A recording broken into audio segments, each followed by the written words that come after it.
여러분 안녕하십니까? MBC 부울경 보도 특집 대선 후보에게 듣는다 진행을 맡은 배윤호입니다.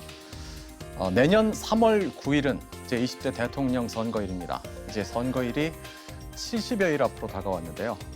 여야 대선 후보들이 연일 공약을 발표하면서 대선 전략에 몰두하고 있는 가운데 지역에서는 부울경 메가시티 조성 등 여러 가지 지역 현안과 또 공약에도 많은 관심을 쏟고 있습니다. 자, 그래서 부산, 울산, MBC 경남이 함께 지역방송 최초로 여야 대선 후보 특집 대담을 마련했습니다. 오늘은 그 첫 번째 순서로 더불어민주당 이재명 후보와 함께합니다. 이재명 대선 후보로부터 구체적인 공약과 비전을 들어보고요.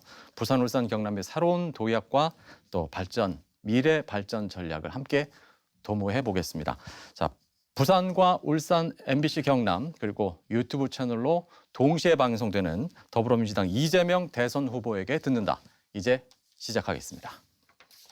이 메가시티를 통한 국토 균형 발전 문제는 국가적 과제를 해결한다는 차원에서 중앙 정부가 좀 더 관심 갖고 메가시티의 성공은 세계의 그 방역 자치단체 간의 1시간 생활권의 촘촘한 그 교통망 구축입니다.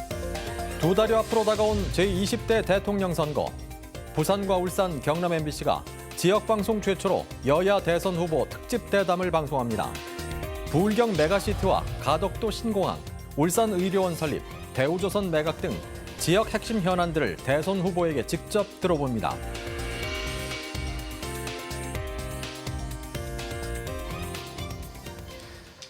네, 부울경 보도 특집 대선 후보에게 듣는다. 오늘 그 첫 번째 순서를 함께할 대선 후보를 소개하겠습니다.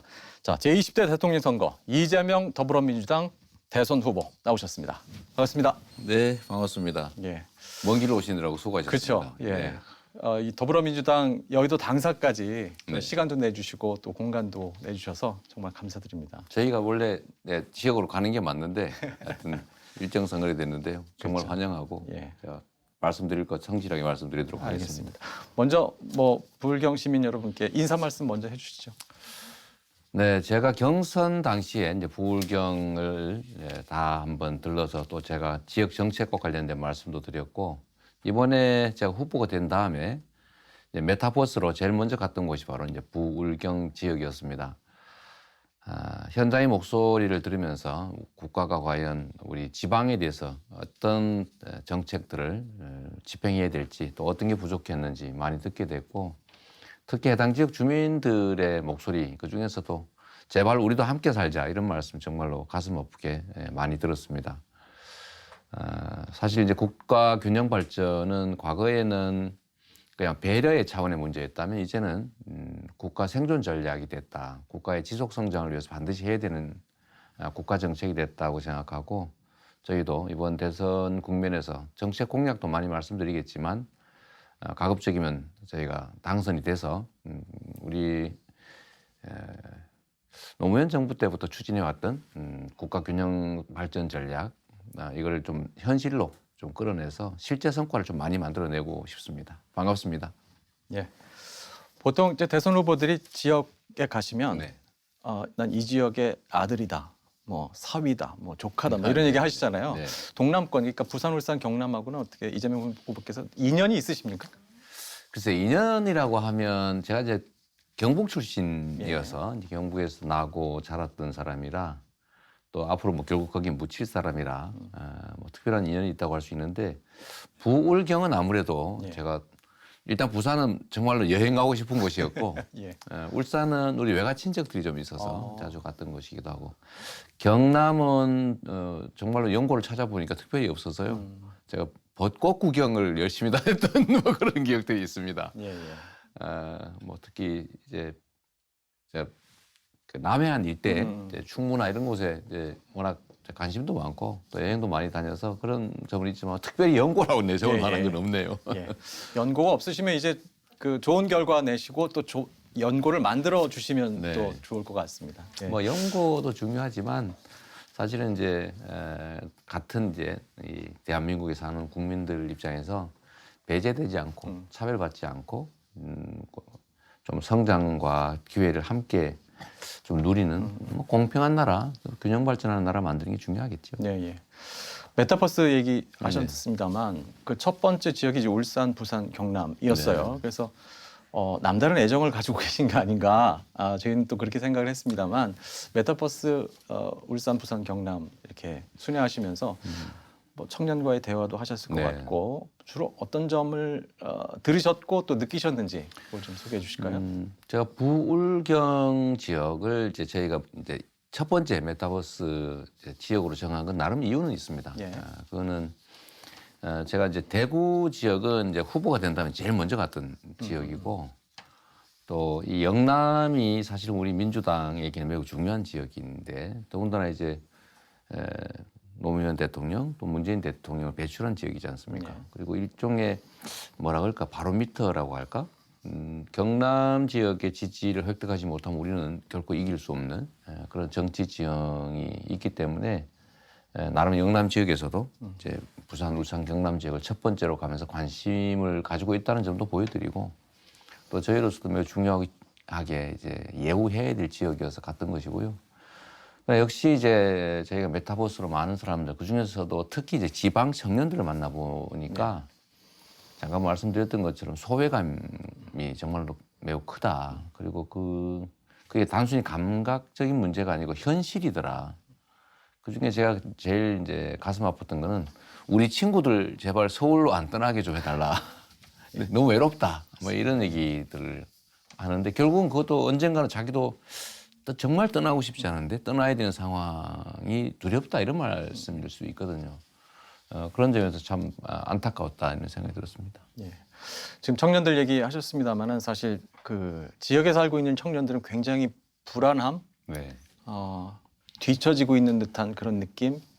또 그러면서 이제 매체에서는 항상 뭐 지방 소멸이니 네. 부울경 위기니 이런 말들을 하고 있거든요. 그래서 굉장히 그런 면에 있어서 이제 대통령 후보들의 생각 또 공약들이 굉장히 중요할 것 같은데 지금 부산, 울산, 경남은 이제 동남권 메가시티라고 해서 그렇습니다. 네. 어떻게 보면 최초의 시도일 수도 있고요. 근데, 맞습니다. 네. 뭐 후보 같은 경우에는 뭐 그게 잘 되겠냐 뭐 이렇게 얘기하시는 분들도 계시더라고요. 그래서 이재명 후보께서는 그 부분을 어떻게 보시는지요? 사실 저는 이제 동남권 메가시티 요즘은 이제 동남이 왜 그럼 서쪽은 뭐냐 이렇게 해서 이름을 바꾸자고 하고 예. 있더라고요. 그래서 되게 이제 부울경 메가시티라고 보통 이제 이름을 바꿔가는 중인 것 같습니다. 사실 이제 저는 경기도 대한민국 인구의 4분의 1이 사는 그렇죠. 경기도를 관할하는 지사여서 경기도 안에도 비슷한 문제가 있습니다. 그게 이제 약 1,000만 명이 사는 그 남서부 지역. 여기는 정말 이제 고도로 발전하는 지역이죠. 그런데 350만 명 정도가 사는 이제 북동부 지역. 여기는 이제 군사 규제 또 상수원 규제 때문에 실제로 개발도 더디고 여러 가지 제약 때문에 매우 저발전 상태고 소외돼 있죠. 예. 그래서 여기서도 균형 발전이 매우 중요한 과제였는데 이제 부울경 이 지역은 한때 울산 같으면 대한민국 최고의 공업 도시였죠. 그렇죠. 산업 도시였고 부산은 서울 다음에 정말 대한민국을 대표하는 양대 도시였던 거 아닙니까? 물론 경남은 조선산업, 기계산업 등을 포함해서 대한민국의 산업의 핵심 지역이었죠. 근데 지금 요즘은 인구도 줄어들고 있어서 야, 이거 진짜 도시가 통째로 없어지는 거 아닐까? 이런 소위 소멸의 위협을 겪고 있고 그런데 제가 맡고 있는 경기도 같은 경우는 반대로 1년에 인구가 18만 명씩 늘어나가지고 그러니까요. 기반시설 부족으로 엄청나게 고통들을 겪고 있어요. 인구 늘어서 좋아할 것 같지만 사실은 공연이 집값 오르고 학교가 없어가지고 운동장에 컨테이너 놓고 공부하고 이럽니다. 이게 무슨 해방 직후도 아닌데. 그래서 이런 게 결국은 국가 균형 발전이라고 하는 게 이제는 이 상태로 계속 수도권 일극주의로 가면 결국 지방은 없어져서 소멸하고 수도권은 과밀해서 폭발해서 없어지고 이런 양쪽의 위험을 동시에 겪게 된다라고 하는 것이고요. 그래서 사실 그러면 이 문제를 어떻게 해결하느냐. 분권화해야 된다. 또 균형 발전해야 된다는 얘기를 많이 했는데 구체적으로 어떻게 라는 얘기에 답을 못 내고 있었거든요. 그런데 사실 이제 전 세계적으로 이제는 국가와 국가 간의 경쟁을 넘어서 가지고 이제는 도시와 도시 간의 경쟁이 이루어지고 있는데 지금 유럽이나 또는 뭐 다른 지역들은 이제 초광역화가 이루어지고 있습니다. 예를 들면 큰 도시 주변을 몇 개 도시를 이제 메트로폴리탄 형태로 엮어서 경제 생활 공동체를 만들어가는 거죠. 이게 가능한 것은 이제 정보통신도 발달하고 교통이 발달하니까 이제 하루에 도달할 수 있는 거리들이 많아지는 겁니다. 그래서 초광역화가 전 세계적인 도시들의 추세인데 대한민국에서 처음으로 부울경을 중심으로 예. 처음에는 동남권이라고 이름을 붙였지만 초광역화를 통해서 새로운 기회를 만들어보자. 수도권의 버금가는 새로운 중심을 만들어보자라는 시도가 시작됐고 저는 그 정책들 추진한다는 얘기 들었을 때 저도 머리를 한번 맞은 느낌? 정말 새로운 길을 실현 가능한 길을 찾아냈구나 하는 생각이 들었었습니다. 예, 예. 근데 지금 안타깝게도 이제 김경수 지사께서 이게 사실 최초 좀 이렇게 기획하신 분인 것 같은데 좀 어려운 일은 생겼지만 저는 대한민국이 정말 일극 체제, 수도권 일극 체제, 나머지는 다 수도권에 종속되는 이런 체제가 아니고 다극 체제로 그 중에서 제일 가능성이 높은 건 결국 부울경 지역이죠. 예, 예. 그리고 이게 저절로 놔두면 가능해지는 상태가 아니고 정부의 주도적인 노력, 구체적이고 또 실천적인 노력을 통해서 반드시 성사시켜야 될 주요 과제다. 그게 대한민국이 균형 발전하고 또 같은 나라 같은 국민으로서 소외감 느끼지 않고 배제되지 않고 같이 대한민국 국민으로서 기회를 누리게 하는 뭐 그런 길이다라고 생각하고 잘 됐으면 좋겠고요. 예. 그냥 잘 되게 방치하고 그냥 격려하는 수준이 아니라 국가의 대대적인 투자를 통해서 특별한 배려를 통해서 꼭 성공시키고 싶습니다. 예. 마지막 그 말씀을 듣고 싶었습니다. 예. 네. 그게 원래 국가의 역할이죠. 그렇죠. 네, 네. 예. 자, 그럼 본격적으로 뭐 부울경 현안에 네. 대한 질문을 드리겠습니다. 사실 요즘은 여야 후보 가족 문제가 너무 불거져서 네. 지역에서는 사실 정책 대결로 가야 지역 얘기도 좀 나오고 맞습니다. 하는데 네. 너무 좀 안타깝더라고요. 그래서 이번 기회에 지역에 관련된 지역 현안 문제 네. 좀 많이 여쭤보고 듣도록 하겠습니다. 저도 정말 그 점이 안타까운데요. 그렇죠.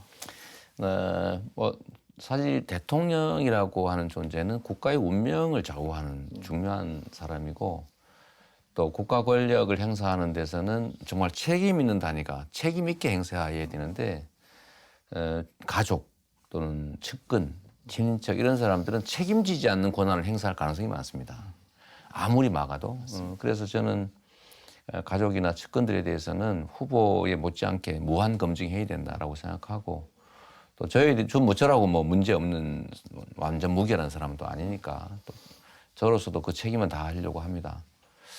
그러나 또 한편으로는 그런 것은 언론이나 국민들이 하더라도 후보나 또는 정치 집단들은 우리 국민들에게 지금 현재 우리가 겪고 있는 예를 들면 기후 위기, 또 환경 위기나 아니면 디지털 전환의 위기나 아니면 뭐 소위 전 세계적인 기술 패권, 경제 패권 대결, 경쟁 국면 또는 코로나 위기 이런 총체적인 위기를 어떻게 극복할 것인지 또 국민들의 더 나은 삶을 어떻게 구체적으로 꾸려갈 것인지 그런 약속들을 이행할 만한 실력은 있는지 이런 점들을 국민들께 검증을 하는 소위 정책 선거를 해야 되는데 누구 가족이 어땠느니 뭐 그것도 옛날에 뭐 어땠느니 이런 얘기만 하루 종일 하고 있으니 네. 우리 국민들께서도 매우 답답하실 것 같고요. 맞습니다. 저로서도 사실 그 점에 대해서 책임이 없다고 할 수 없기 때문에 또 죄송스럽기도 하지만 그래도 우리가 최선의 노력을 다해서 어쨌든 정책을 얘기하고 미래를 얘기하고 또 국민의 삶을 꼭 얘기해야 됩니다. 알겠습니다.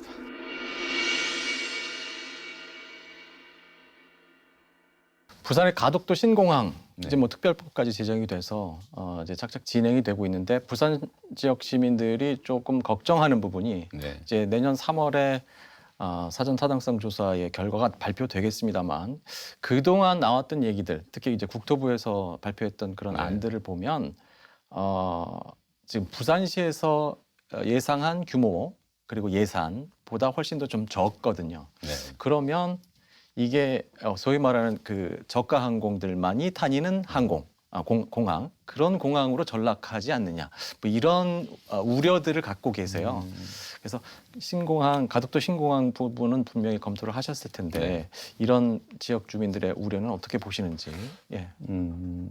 제가 정확하게 모르겠는데 네. 아마도 공항을 만든 다음에 저가 항공이 들어오지 않을까라는 그렇죠. 예. 걱정보다는 예, 예. 공항이 진짜로 만들어질까? 아, 뭐 그런 라는 걱정도 걱정이 제가 보기엔 더 클 것 같은데요. 있겠죠. 예, 예. 근데 공항이 제대로 만들어지면 거기 공항이 일단 만들어지면 거기 어떤 공항 항공사들이 들어올지는 다른 문제이기 때문에 예, 예. 예산 부족 문제 때문에 저가 항공사가 들어온다는 건 약간 비논리적인 것 같고요. 네, 예, 예. 사실 걱정의 핵심은 최초에 제시된 예정 금액보다 예. 실제 투입되는 비용이 많을 거라고 보통 예상을 하기 때문에 그렇죠. 제대로 예정대로 공항이 만들어질 수 있을까? 그리고 제대로 제 시간에 가동할 수 있을까? 이게 제일 큰 걱정일 것 같습니다. 예, 예.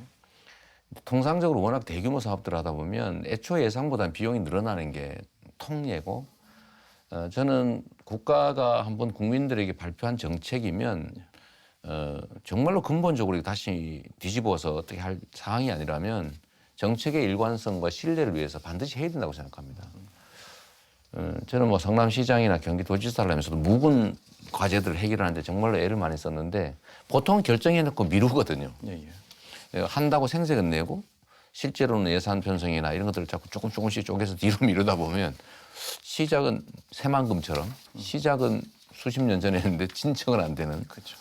그런 것들을 제가 보기엔 우려해야 되지 않을까 싶고요. 그러나 부산은 부울경 메가시티의 핵심이 사실은 가덕 신공항, 또 북한 개발, 예. 또 여기에 있기 때문에 저는 한번 결정한 것에 대해서는 국민들의 신뢰 제고를 위해서라도 반드시 좀 무리가 가더라도 시행을 해야 된다라고 생각하고 특히 부산은 이게 지금 신공항 문제가 북한 개발하고 뭐 2030년 부산 엑스포 이런 게 한꺼번에 다 연계가 되어 있지 않습니까? 그렇죠. 그래서 이게 한 곳이 문제가 생기면 다른 게 다 문제가 되게 생겨서 그냥 보통의 이제 국가 재정 사업으로 생각하면 안 되겠다. 한번 계획한 건 철저하게 지켜야 된다 이렇게 생각하고 있습니다. 지금 북한 개방 얘기하셨습니다만 북한 재개발 관련해서 이 전년도 대비해서 예산이 좀 늘긴 했어요. 한 네. 800억 정도 더 배정이 됐다고 하는데 하지만 이제 지역 주민들은 굉장히 좀 그것마저도 좀 모자란 게 아니냐 이렇게 우려하시는 분들도 있고 추가 배정에 대한 얘기도 하고 계시거든요. 네. 그래서 부산항을 뭐 위상을 아까도 말씀하셨습니다만 전반적인 동남 메가시티의 발전을 위해서는 부산 북항이 굉장히 좀 필수적인데 네. 이런 부분들은 차기 정부에서 어떤 식으로 어느 정도의 지원이 필요하다고 생각하시는지요? 이미 뭐 부산 북항 재개발을 할 때 예. 이제 예상되는 재정 투입 규모가 있지 않습니까? 네, 예. 그것도 연차적으로 투입하기로 이제 예정된 것들이 있기 때문에 그 예정을 벗어나서 지연되지 않게 하는 게 제일 핵심일 것 같고요. 지금 아마 말씀하신 내용은 아마 지하 도로 예산인 그렇죠. 것 같은데 맞습니다. 그거 말고도 사실은 이제 항만 자체 개발 예산도 지금 있어서 제가 미리 좀 보니까 그게 한 2,100억 정도까지 된다고 하긴 해요. 근데 지금 절대 액수 문제는 아닌 것 같고 네.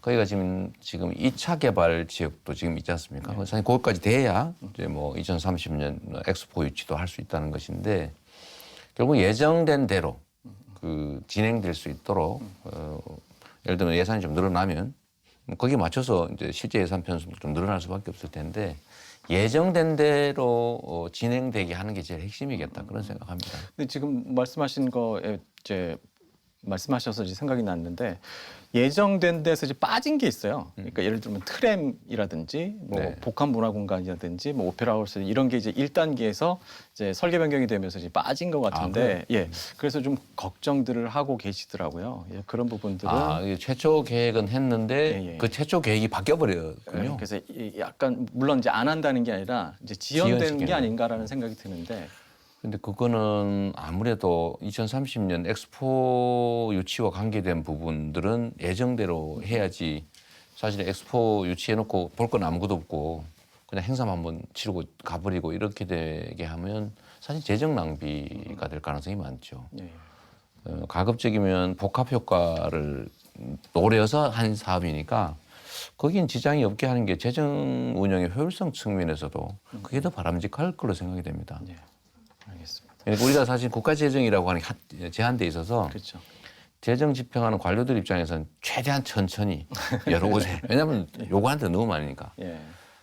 그러니까 자꾸 이렇게 하려다가 또 돈이 많이 들면 빼고. 예. 그래서 제가 아까 말씀드린 거예요. 예정된 대로 하는 게 신뢰 확보라든지 이런 측면이 그렇죠. 좋다는 것이고, 특히 재정 집행의 효율성이라는 측면에서 여러 군데 막 분산시켜서 집행을 하면 낭비가 되거든요. 그래서 가급적이면 정해진 곳 한 군데다 집중해서 빨리 끝내는 게 낫다. 그래서 저는 사실은 제가 그 공무원 하면서 예. 제가 약속했던 게 있는데, 정치적인 이익을 목표로 여러 군데 10군데 도로를 동시에 해가지고 10년 하는 것보다는 극단적으로 얘기하면 매년 한 개씩 끝내겠다. 10년 동안 하면 사용을 못 하잖아요. 그렇죠. 한 개를 끝내고 쓸 수 있지 않습니까? 근데 이게 사실은 예산 집행의 효율성 측면은 바람직한데 정치인들은 생색을 내야 되니까 이것도 하겠다, 저것도 하겠다. 자꾸 하다 보니 늘어나고 돈은 없고 그러니까 조금 좀 미뤄지는 경향이 있거든요. 그래서 저는 사실은 정치를 하면서 새로 뭘 하겠다는 공약을 거의 한 게 없어요. 생각해 보시면 예. 성남시에서도 그랬고 경기도에서도 그렇고 뭐 거대한 인프라 구축을 해서 상징물을 남겠다 이런 공약을 한 게 거의 없습니다. 있는 걸 빨리 끝내겠다 했죠. 아, 그러네요. 그러고 네, 보니까. 저는 정말 예, 그런 예. 거, 뭐 새로운 SOC 예산 사업 공약한 거 없습니다. 근데 그게 보통은 이제 국민들이 보실 때는 새로운 걸 막 제시하고 이러면 표가 될 것 같은데 그렇죠. 결론은 아니었어요. 밀린 일을 잘해서 불편을 제거해 주는 게 훨씬 더 신뢰 제고에 도움이 됐다는 생각이 듭니다. 그래서 부산, 북항 또는 뭐 가덕도 이런 것도 사실 매우 어려운데 지금 정확한 예산 규모도 솔직히 안 나오고 일단 한 거 아닙니까? 그러나 일단 했으면 책임져야죠. 그래서 그런 측면에서 보면 하여튼 정한 거는 제 시간에 최대한 빨리 끝낸다. 그게 예산 집행, 재정 집행 효율성 측면에서 바람직합니다. 네. 표는 좀 안 되는 경향이 있을 수도 있어요. 뭐 라디오 방송에서 유시민 작가가 이재명 후보를 평할 때 과제 중심형 리더다라고 아, 네. 표현을 네, 하셨던데 지금 말씀하시는 거 들어보니까 그런 부분에 있어서는 다른 정치인들하고는 좀 많이 다른 네. 부분이 좀 있는 것 같아서 새롭게 저는 일 벌리기보다는 예, 예. 주어진 일을 최대한 빨리 해치운다. 예, 예. 효율적으로 해치운다. 이게 이제 그런 마인드는 있죠. 알겠습니다. 경남 현안 좀 네. 여쭤보겠습니다. 이거는 어떻게 보면 뭐 우리나라 전체 조선 산업하고도 네, 관련이 네. 있는 것 같아요. 네. 대우조선 해양 매각도 그렇고 또 조선업계가 네. 한 7, 8년 굉장히 어려웠습니다. 그렇죠. 울산도 마찬가지고요. 뭐 경남도 마찬가지인데 이제 조금 수주도 늘면서 이제 조선업이 이제 좀 기지개를 켜는 게 아니냐라는 전망들이 나오고 있습니다. 또 이런 시점에 또 정부의 역할이 네. 있을 수 있고요. 대선 후보께서는 어떻게 보시는지요? 제가 사실은 주식을 아주 오랫동안 하는 사람인데요. 아, 그래요? 네. 그래서 조선에 투자를 꽤 했었습니다. 그 잘못하면 10년 묶인다는 얘기도 있는데. 그런데 저는 손해는 안 봤어요. 그래요? 손해는 안 봤고.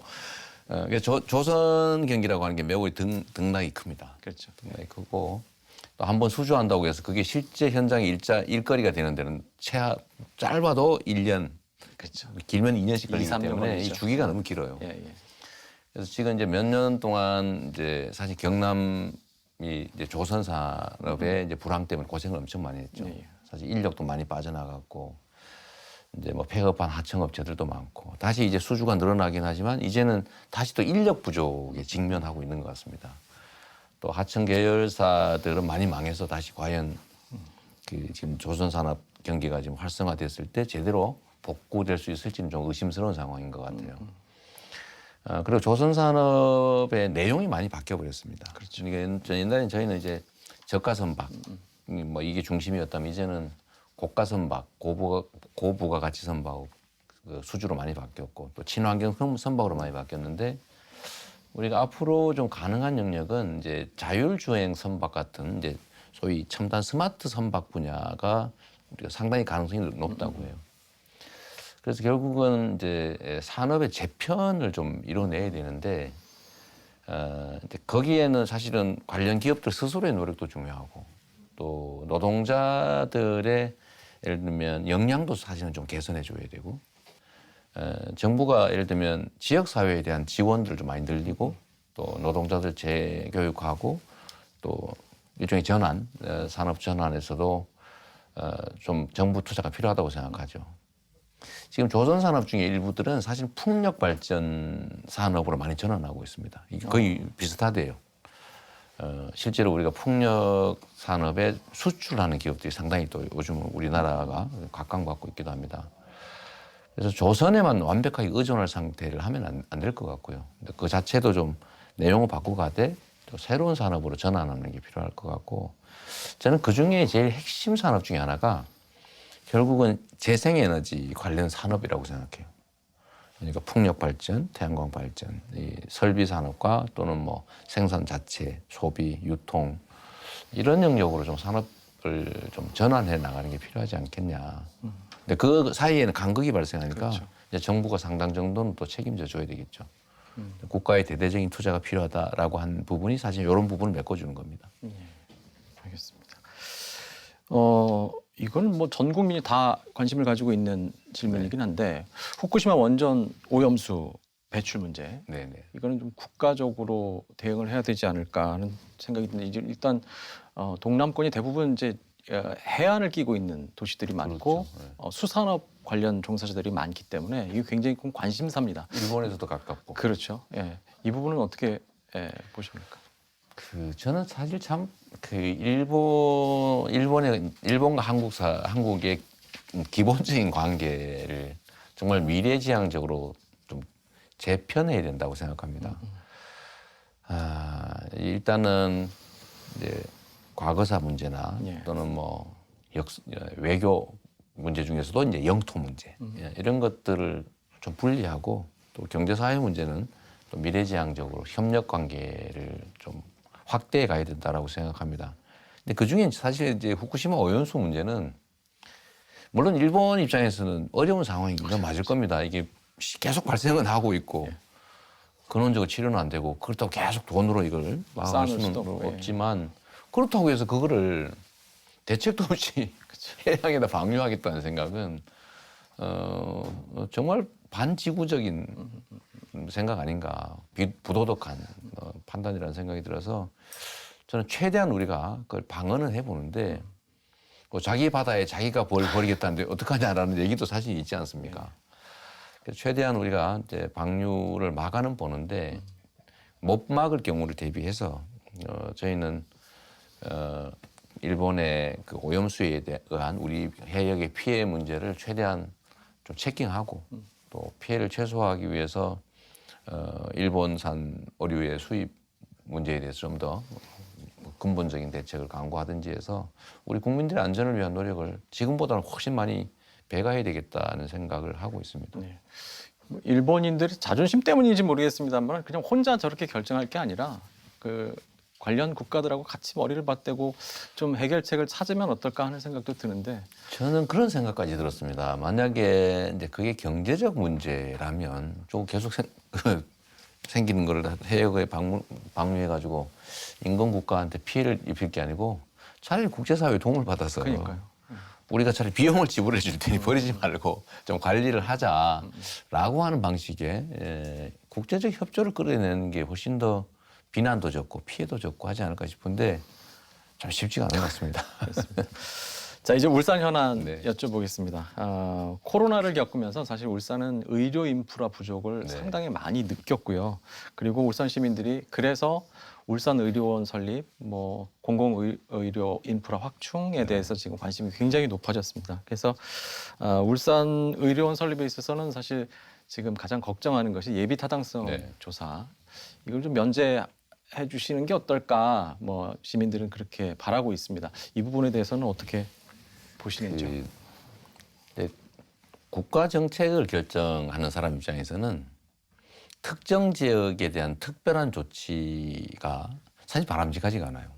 왜냐하면 다른 지역에서 또 똑같은 요구가 발생할 경우에 감당이 안 되거든요.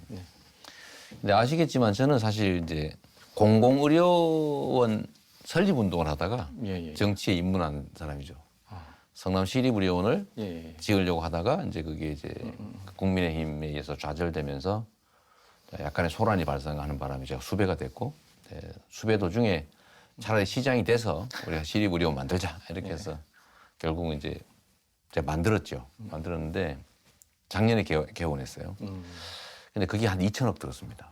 근데 성남시 돈만 들어간 거예요. 물론 그 돈을 제가 벌어서 지었긴 합니다. 예. 시민들의 세금도 있지만 그런데 사실 이제 울산뿐만이 아니라 광주 뭐 이런 다른 지방 도시에 예를 들면 공공의료원이 없는 경우가 대규모 의료원이 없는 진주 경우가 같은 너무 많아요. 거는 또 진주 같은 있는 걸 경우는 없애버렸죠. 예. 저는 이번 코로나19에서도 우리가 경험한 것처럼 공공의료 비중이 대한민국에 너무 적어서 앞으로 공공의료를 확충해야 됩니다.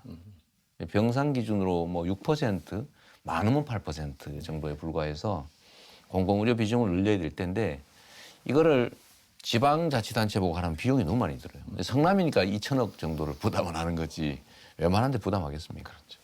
그래서 저는 공공의료를 확충하는 거는 정부의 핵심 과제라고 보고 그중에서 정말로 중요한 지금 몇 군데는 신속하게 공공의료기관을 설립해야 되고요. 설립하되 일반 그 민간 병원들과 경쟁하는 게 아니고 민간 병원이 감당할 수 없는 영역, 감염병 대응이나 아니면 심혈관계, 돈 한 대서 잘 안 하거든요. 흉부외과 이런 거. 이런 공공 영역의 의료를 감당해 주는 게 전국의 거점별로 몇 개는 있어야 된다. 그리고 지방 정부들이 하고 싶어 하는 데가 많습니다. 그렇죠. 거기는 없거든요. 광주가 이제 자기 돈으로 짓겠다는 거 아닙니까? 그렇죠. 사실 그 부담이 너무 커요. 근데 그런 경우는 정부에서 해야 될 일이니까. 그래서 그 지방 정부가 하는 걸 권장하되 상당 부분을 정부가 비용 분담을 해주는 거죠. 네, 예. 그래서 이 울산 의료원 문제는 꽤 오래전에 이미 정부가 약속한 일이어서 아까 말씀드렸던 것처럼 왜 울산만 이런 생각을 할 수가 있기 때문에 예. 제가 단정하기는 어려운데 그래서 중요한 거점별로는 결국 그 중앙 정부 차원의 공공의료원들이 있기는 해야 됩니다. 네, 예. 알겠습니다. 특히나 뭐 코로나가 끝나더라도 또 다른 감염병이 그럼요. 발발할 수 있다라는 우려가 있기 때문에 공공 인프라 확충은 특히나 그렇습니다. 자기 정부에서 좀 신경을 써야 되지 않을까 네. 싶습니다. 제가 출발 자체가 공공의료원 설립 운동이었고 그 때문에 정치를 하게 됐고 그래서 지금도 좀 공공의료 인프라 구축 그러니까 공공의료원 설립이라든지 감염 전문 병원 또 감염 전담 병원 지정 이런 것들에 대해서 제가 적극적인 이유는 국가가 개인의 생명과 안전을 지키는 거 말고는 뭐가 더 중요하겠습니까? 그러니까 외침으로부터 국가의 안전, 그다음에 국민의 생명을 지키는 걸 우리가 안보라고 하는데 질병이나 재난, 재해로부터 국민의 생명과 안전을 지키는 것도 안보만큼 중요한 거죠. 예.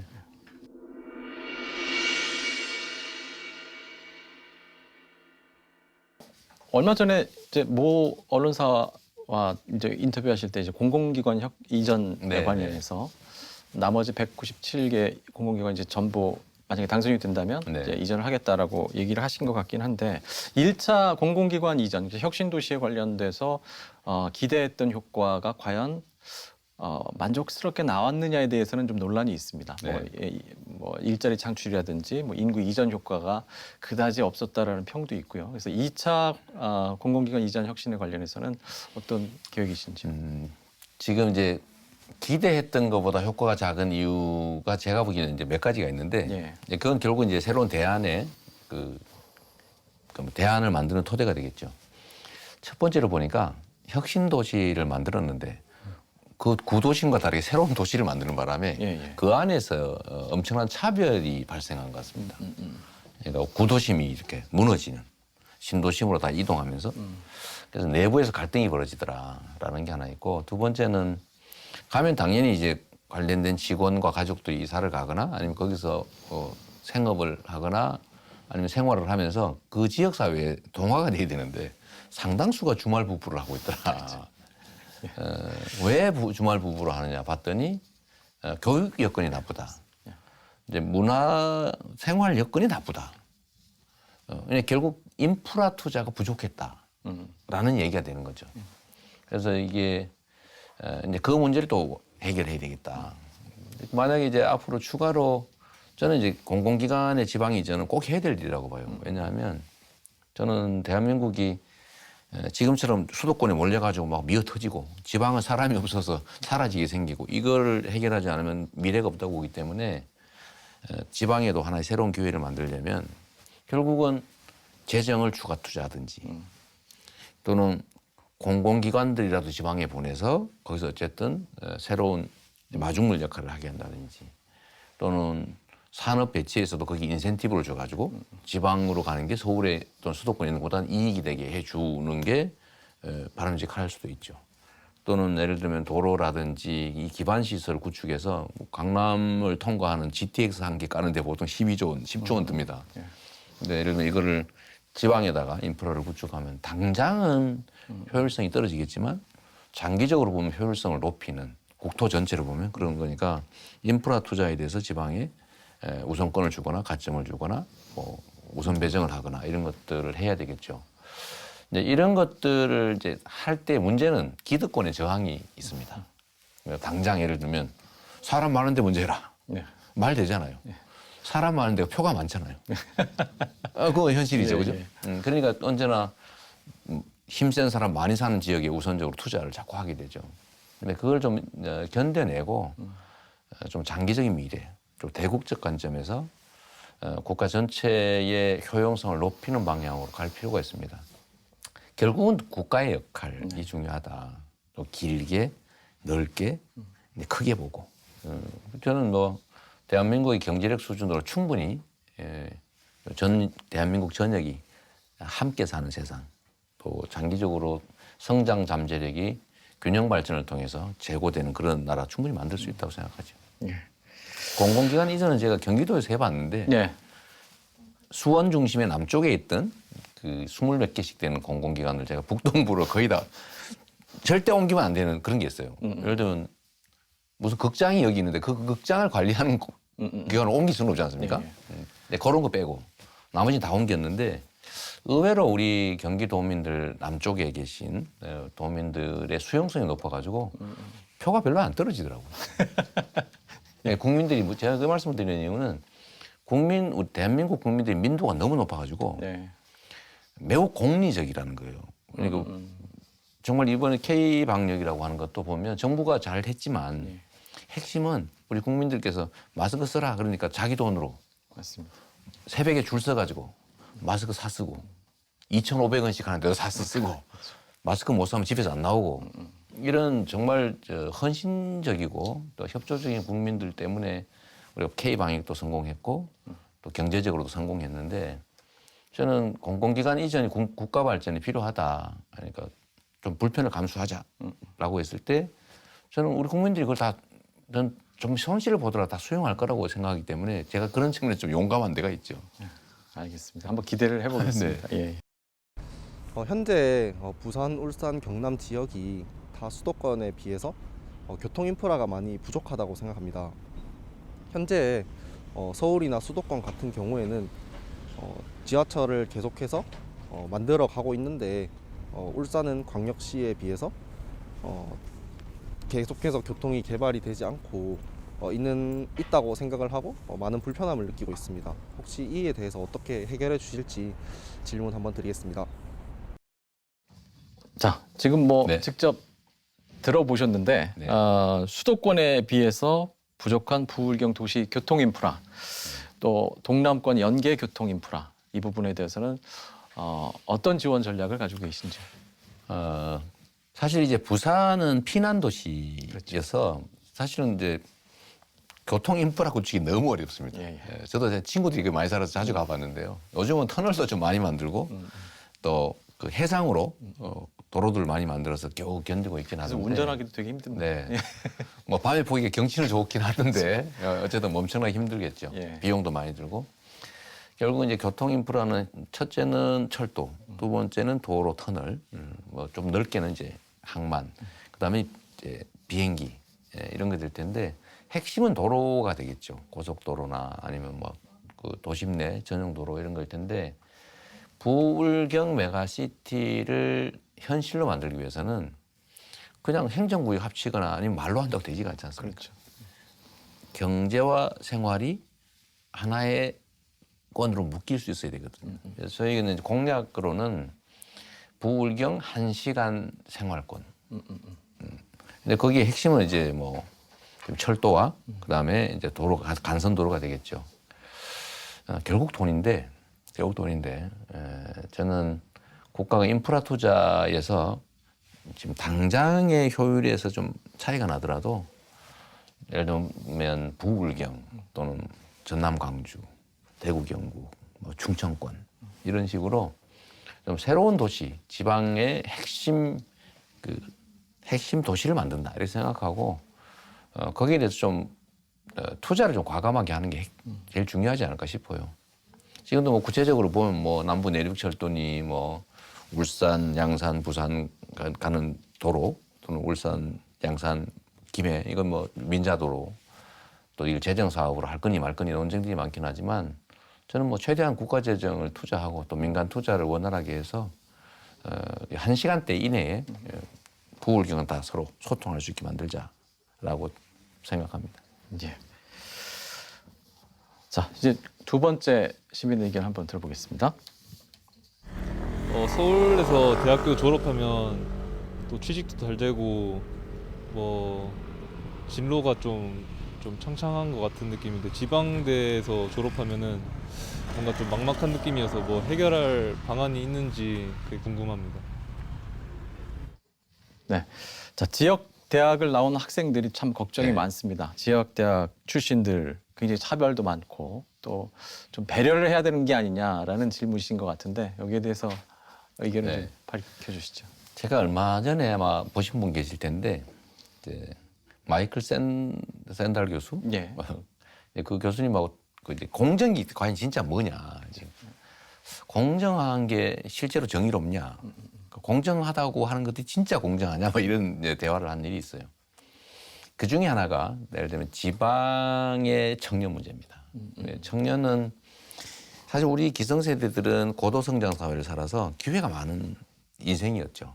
그래서 도전도 과감하게 하고 이 도전하다 안 되면 저 도전하고 기회는 많이 널렸으니까 젊어서 고생한 사서도 한다 이런 소리 전혀 섭섭하지 않았고 예. 아프니까 정신이다 그러니까 멋있다 이렇게 생각했는데 지금의 이제 청년 세대들은 기회가 없다 보니까 기회 자체를 잡기도 어렵고 잡았다 실패하면 다시는 도전할 기회가 없어서 정말로 각박한 삶을 살게 되지 않습니까? 근데 그 중에서도 지방의 대학생들은 이중의 피해를 입는 거예요. 예를 들면 이제 수도권 우선주의. 누구도 그렇게 말하지 않지만 수도권에서 태어난 것 자체가 혜택이고 또 수도권의 대학을 나온 게 또 메리트고 하다못해 지방 대학을 나왔냐 수도권 대학을 나왔냐에 따라 임금 격차가 있더라. 이게 얼마나 슬픈 일입니까?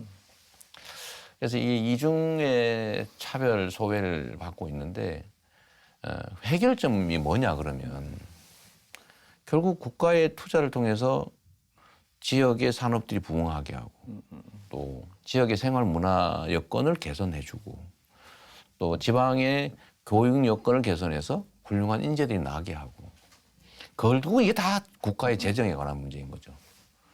제가 제일 사실은 참 우리나라도 합리적인 사회라고 하는데 아주 비합리적인 요소도 군데군데 있는데 그중에 하나가 뭐냐면 똑같은 국립대학인데 네. 서울에 있는 대학의 지원금하고 저 지방에 있는 대학의 지원금이 차이가 납니다. 원래 차이가 나면 지방에 있는 데를 더 줘야 되는 거 아니에요? 그렇다고 봐야죠. 그게 원래 정치의 일반 원리죠. 그렇죠. 억강부양, 하후상박. 그런데 반대예요. 그 왜 그런 일이 벌어졌냐면 과거에 소위 정권들은 한정된 자원으로 경제 성장 전략 또 국가 발전 전략을 취해야 되는데 모두에게 공평하게 나누면 효율성이 떨어지니까 한쪽으로 몰아주기를 했던 겁니다. 소위 이제 불균형 성장 전략을 취했던 거예요. 지역으로 보면 수도권에, 서울에 집중 투자하는 거죠. 기업으로 치면 몇 개의 기업에. 그래서 그들이 재벌로 성장했죠. 그래서 서울 수도권에다 집중 지원하는 게 당연하게 생각하고 있는 겁니다. 사람 많으니까. 더 효율적이니까. 그게 이제 일상이 되다 보니까 지금은 이제 지방에 대해서 소외를 시키거나 투자를 덜 하는 게 당연하게 생각되는데 지금의 시각에서 보면 있을 수 없는 일이죠. 이제 균형 발전이 국가 전략이 됐으니까 결국 국가의 재원, 정책 역량, 산업의 진학 기관, 뭐 이런 것들에서 결국은 하후상박의 원리를 철저하게 적용할 필요가 있다. 그래서 지방에서 나와서 학교를 가더라도 더 나은 교육을 받을 수가 있고 더 나은 기업들이 있어서 그 자리에서 취업할 수 있고 기업들은 사람을 구하기가 더 쉽고 비용은 싼데 더 좋은 인재들이 있고 그러니까 기업 경영의 일반 비용을 얘기하는 거예요. 그래서 그렇게 되면 당연히 가지 말래도 지방으로 가지 않겠냐. 서울 가라고 막 떠밀어도 안 가겠죠. 고향에서 살고 싶겠죠. 예. 그래서 저는 뭐 마음먹기 나름이고 결국은 현재 시스템에서 혜택을 보는 사람 또는 집단들의 반발, 당연히 반발하겠죠. 그건 뭐 나쁘다고 할 수 없어요. 그걸 견뎌내고 새로운 질서, 새로운 정책으로 더 많은 사람의 더 나은 삶을 가능하게 하려면 결국 국가 정책 결정권자, 소위 리더, 극단적으로 하면 대통령 이런 사람들의 이제 철학과 가치가 중요하고 두 번째는 용기가 있어야 되고요. 담대해야 되고 세 번째는 강한 실력과 추진력이 있어야 되겠죠. 뭐 그러면 저는 완전히 새로운 사회를 만들어내는 건 불가능해도 지금보다는 훨씬 나은 사회 충분히 만들 수 있다고 생각합니다. 2030 세대들 요즘에 많은 주목을 받고 있는데 그 친구들이 이제 뭐 2030 정책이 특별한 게 필요한 게 아니다. 그렇습니다. 예, 그냥 비전을 제시해주고 국가 균형 발전을 이루면 그 안에서 우리의 역할을 찾을 수 있다. 뭐 이런 얘기들을 하더라고요. 근데 굉장히 설득력 있게 들었습니다. 그래서 그러니까 아까 제가 말씀드리다가 못 드린 부분인데 그래서 지방에 그러면 구체적인 정책으로 어떤 게 가능하냐. 그러니까 예산 투자를 더 하는 거, 인프라 구축을 더 하는 거, 뭐 교육비를 더 많이 지원하는 거, 또 기업 배치해서 뭐 인센티브를 줘서 지방으로 가게 하는 것도 있는데 단기적인 효과를 내는 것은 사실은 지방인재 할당제거든요. 근데 이 지방인재 할당제에 대해서 지금 젊은이들이 매우 반감을 갖고 있습니다. 왜 똑같은 성적까지 했는데 지방 출신이라고 더 혜택을 주냐. 이게 이제 마이클 샌델 교수와 제가 가진 문제의식이죠. 예, 예. 이런 문제 지적을 하는 것 자체가 나쁘냐. 충분히 이해된다. 왜? 기회가 너무 적으니까. 그러나 이게 정의로우냐? 그건 또 아니다. 결국은 어떻게 해야 되냐? 기회의 총량을 늘려야 된다. 지금 당장은 예를 들면 소수 인종에 대한 할당제가 있는 것처럼 취약계층에 대한 할당제, 지방 인재에 대한 할당제 이런 것은 불가피하다. 약간 불공정해 보이지만 그러나 크게 보면 그게 정의로우니까. 그러나 앞으로는 정의와 공정이라고 하는 게 이렇게 대치되는 개념이 아닌 정상적인 사회, 합리적인 사회로 빨리 우리가 바뀌어 나가야 되겠죠. 마이클 샌델 교수와의 그 할당제 문제 얘기하실 때는 굉장히 좀 인상 깊게 들었던 것 같습니다. 사실 매우 슬픈 얘기입니다. 마지막 이제 네. 질문이 되겠는데요. 이제 뭐 남은 대선 전략 뭐 한 3개월 정도 남았는데 남은 대선 전략, 대선 승리를 위해서 어떤 각오시고 어떻게 임하실 거고 또 국민들께 어떤 네. 얘기를 하실 건지요. 예. 뭐 저도 여러 가지 부족한 점이 있는 사람이어서 이제 당연히 국민의 입장에서 언론의 입장에서 가족 본인 삶 자체에 대해서 또 무한 검증해야 되겠죠. 그리고 문제되는 것에 대해서는 철저하게 책임져야 되고 저는 공직자일수록 즉 사회로부터 특별한 권한과 지위를 부여받은 사람일수록 똑같은 행위에 대해서 더 많은 책임을 져야 된다고 저는 생각합니다. 감수해야 되고 또 주변 사람들에게 매우 가혹한 일이긴 하죠. 그러나 또 한편으로는 더 중요한 게 우리 국민들의 삶 아니겠습니까? 국가의 미래. 그래서 지금 대대적인 전환의 시대이고 또 그로 인해서 많은 위기들이 우리한테 닥쳐오고 있는데 정말로 오늘보다 더 나은 내일을 만드는 게 우리 국민들이 원하는 바일 테고 또 국민들께서는 결국 마지막 순간에 과거지향적인 남들의 문제를 파헤치는 일보다는 나의 미래가 어떻게 전개될지에 더 관심이 많으실 것이고 그러면 누가 이 나라의 미래를 지금보다는 더 낫게 만들 것인가 또 지금의 이 위기를 어떻게 기회로 만들어서 우리의 삶을 더 낫게 만들 것인가 누가 과연 그 일을 할 수 있을 것인가 실력이 있는가 더 나아가서는 그냥 말이 아니라 정말 검증된 증거들이 있는가를 보실 거라고 생각해요. 그래서 저는 제가 약속을 잘 지킨 정치인이었다. 공약 기본적으로 95% 이상 지켰다. 그리고 실력을 실적으로 증명했다. 그리고 국가 권력을 최대한 투명하게 행사하려고 노력했다. 최소한 제가 비난받는 것들이 여러 가지 있을 수 있지만 제가 공직 권한을 남용을 하거나 뭘 잘못해가지고 비난받는 건 최소한 거의 없다라고 저는 생각하고 있습니다. 이 점들을 잘 설명을 드리면 우리 국민들께서는 결국 본인의 삶, 본인의 미래를 위해서 누구를 선택할 것인가를 결정할 것이기 때문에 저는 저의 역량 또 저의 축적된 과거의 실적 그다음에 또 우리가 앞으로 대한민국이 가야 될 미래의 상 이런 것들 잘 설명드리려고 최후 순간까지 노력하겠습니다. 알겠습니다. 굉장히 바쁘시고요. 또 방송 들어오시기 전에 굉장히 피곤하시다는 얘기도 네, 하셨는데 전혀 피곤한 티 내지 않으시고 성심성의껏 말씀해 주셔서 정말 고맙고요. 오늘 뭐 시간도 내주시고 또 공간까지 네. 이렇게 내주셔서 정말 부울경 시민 여러분께서도 굉장히 좀 네. 기뻐하시리라 생각이 듭니다. 네, 오늘 시간 내주셔서 고맙습니다. 네, 감사합니다. 자, 오늘 부산, 울산, 경남 발전을 위한 대통령 후보로서의 공약과 약속 저희들 잘 기억하도록 하겠습니다. 자, 내년 3월 9일 대통령 선거까지 대선 후보께서는 올바르고 또 발전적인 정책들 많이 준비하시고 발표해 주시고요. 또 국민들은 많은 관심을 가지고 지켜봐 주시리라 생각이 듭니다. 그리고 올바른 선택을 하셔야 되겠죠. 자, 오늘 방송은 부산과 울산 MBC 경남 홈페이지와 유튜브 채널을 통해서 동시에 보실 수가 있습니다. 자, MBC 부울경 보도 특집 대선 후보에게 듣는다. 오늘 순서 여기서 마치겠습니다. 지금까지 시청해 주신 여러분 고맙습니다. 안녕히 계십시오.